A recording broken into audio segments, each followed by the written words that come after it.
want to say sorry, but I did my best. And this is my best for now. Dahil may injury ako and nahihirapan ako mag-drop weight. And kasi lumaki ako. Pero ayun nga, it's not an excuse. But at the end of the day, hindi ako sumuko. Nag-prepare ako and I'm happy to represent our country.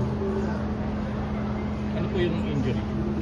Still the same to 2023 nung nagka-injury ako before the Olympic qualifying.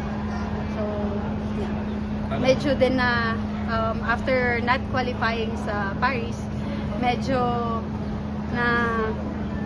nawalan na ako ng motivation. Yeah, and yeah, this is my first international competition after 2024. So, I'm happy to be back again. Yes. Oo nga, dito din sa Thailand. So, yeah. Yung injury mo, right or left knee ba yun? Right knee. Right knee, yes. Medyo kumirot ba sa ngayon? After the second snatch? Yes po. Yes, so, pero okay lang. Okay na yun. Ay, mata ko sa isip mo. Kailangan ko buhatin. Buhatin yun. So, before this, may session ako sa sports psychologist ko na kasi I've been living during the whole preparation, nandun yung doubt, yung kung kaya ko ba, kung may pa. So, yung instruction ng sports psychologist ko, buhatin mo yan, Heights. So, yun ang kailangan ko sabihin sa sarili ko.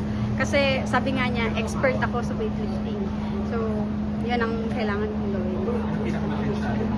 Sa akin is, it's not the physical training. It's more on the mental training. So, yun yung medyo nahirapan ako. Then, for 1 year, almost 2 years na akong hindi naglaro.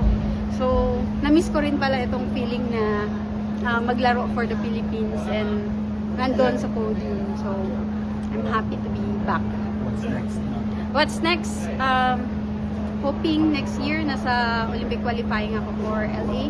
Pero nagbago na rin ang weight category. So, weight category ng weightlifting, it's keep changing. So, third time na ito ngayon. So, titignan natin, 61 kilos naman.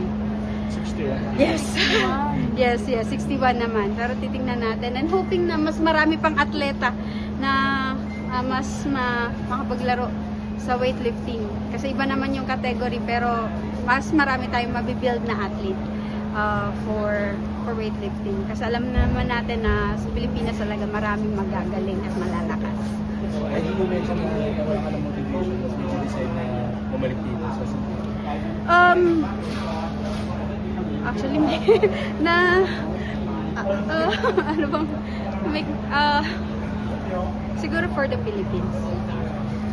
Nandito ako for the Philippines and for the weightlifting community kasi I have to stand for the athletes behind me and I need to motivate them kahit nahirapan ako. And then for the Filipino athletes also. It's a story of, it's different kind of story.